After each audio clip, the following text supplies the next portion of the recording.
Kasaysayan ng wikang pambansa sa pagpapatibay ng Pilipinong identidad. Ang kasaysayan ng wikang pambansa ay bahagi ng masalimuot na proseso ng paghubog ng ating identidad bilang Pilipino. Sa bansang mayaman sa iba't ibang kultura at wika, mahalaga magkaroon ng isang wikang magbubuklod sa atin. Nagsimula ang lahat noong 1935 nang ipasa ang Konstitusyon ng Pilipinas na nag-aatas na magkaroon ng isang wikang pambansa na ibabatay sa isa sa mga umiiral na katutubong wika.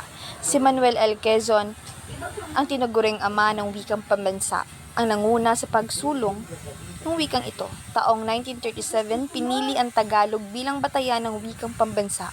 Noong 1959, tinawag itong Pilipino at noong 1987 konstitusyon, binago ito sa Filipino upang isama ang iba pang mga wika ng pambansa.